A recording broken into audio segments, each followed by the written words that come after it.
Okay, we need to keep it open-ended. What about your questions? Do you ask open-ended questions? Are your assignments open-ended? If you want to follow those things that I said, what's a creative assignment, they have to stay open-ended. You can't close it off.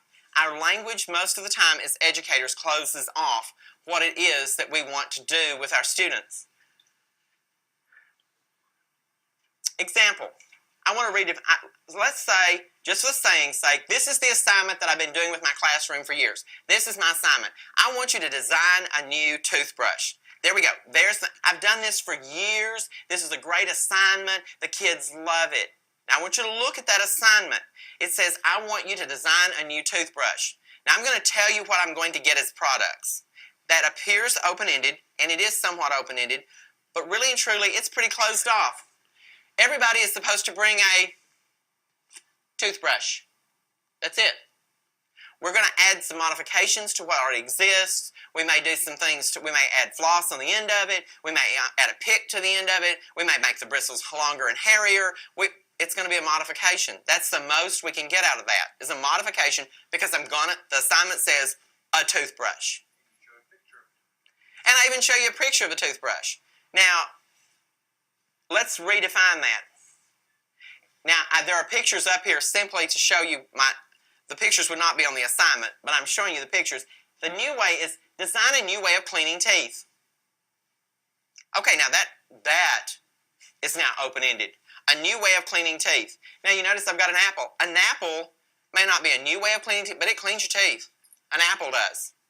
So if I know that an apple cleans my teeth, even if I want to become new out there some way, I can say, what could I create that would be like an apple that would clean your teeth that maybe nobody's used before?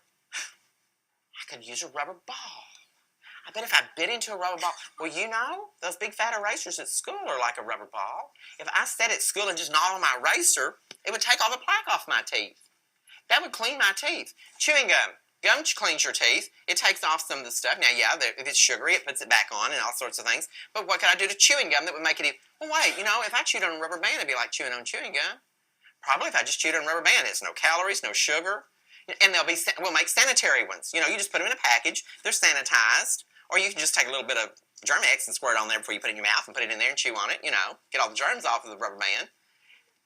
Do you notice the difference in those two things? This one right here is closed off. It's a toothbrush. This one is open-ended. You have assignments in your classroom that you've been using. If you would go back and look at the language on them, they're great assignments. They're good assignments. They can be great assignments, and they can be more open-ended if you just changed maybe one word in it. Just changed something in the concept that would open it up to where they could go beyond that particular thing. Oh, please, don't fail me now. Now, here's a picture. You know what that's a picture of?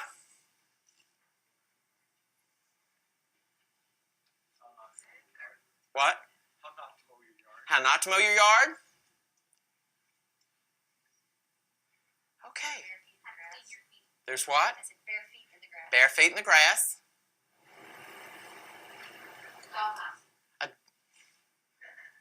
Okay.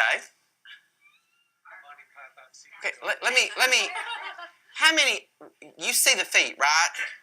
How many are there? 3 feet in a yard. That's what that's a picture of, is 3 feet in a yard. Okay. Now, do you see what just happened in this room? I put this up there. I ask you what it is. There's a little bit of back and forth. There's some engagement and whatever. That's not the way this particular thing was designed to work. You know why? Because what I've done as a teacher is I have taken a page from a book and I have removed the words from it. Typically what we do is we take that book and we go, oh, what a cute book. And we give it to the students, and all thought, any sort of idea that's forming in your head is gone. Because there it is. The entire thing is wrapped up with language, and you don't even get the opportunity to form the picture or anything in your head. You did not bring anything into existence. You people just now brought some stuff into existence. It may have been good stuff or bad stuff. Okay? But the fact is you brought something into existence. You were being productive. When I give this book to students, as is, there is no production to it. There is no bringing anything into existence. There's not any sort of mental picture coming about. There it is. It is a book, but simply by removing the words from the page, I have now created the opportunity for students to do some of those things that are on my list. This, by the way, is from a book called A Little Pigeon Toad, and it's by Fred Gwynne.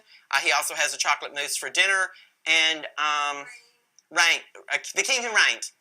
They're great books. If you're not familiar with Fred Gwynne, most of you know him. He's Herman Munster. But they're great books. Without the words, they're even better books for educational purposes. Okay, we got to keep it intentional.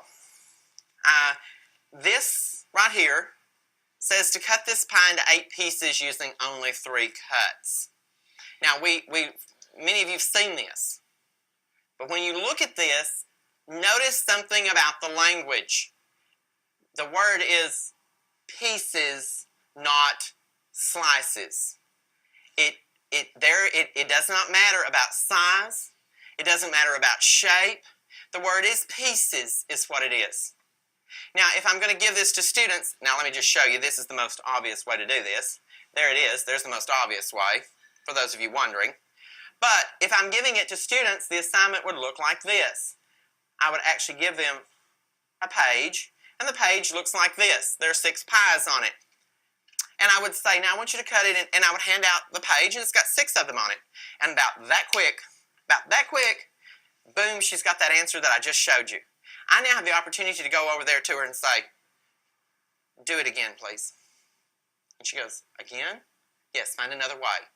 Okay, so she's working on that way. But when you've got poor Dave over there, he did this one and he scratched it out. He got it wrong. He counted them. There wasn't 8 pieces. He did this one. He scratched it out. I want you to notice that I'm giving David permission to be wrong. I'm giving David permission to be wrong. There are 6 pies there for him to work with.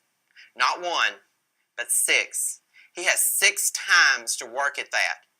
And during those 6 times of him working at that, I have time to get around the classroom, find out who's already done it, and get back to David to give him a little bit of guidance on some direction that he might use for his problem solving that might help him with the task. How often do you give assignments where there's 1 shot at it and that's it? There are times that we need multiple shots, even at open-ended things. As a matter of fact, she was so quick, she did it 3 times. Now I've got to do something. So I go, okay, that was great. I want 8 equal, congruent pieces. Same size, same shape, same weight. Is it possible? Yeah, it is. It is possible. So now I'm able to extend upward. I take care of a high student with this assignment, and I'm working with a lower student too with this one assignment. I'm not asking you to give this assignment to your students. What I'm saying is that's what we need to be looking at with our assignments we're doing to say, do my assignments do that?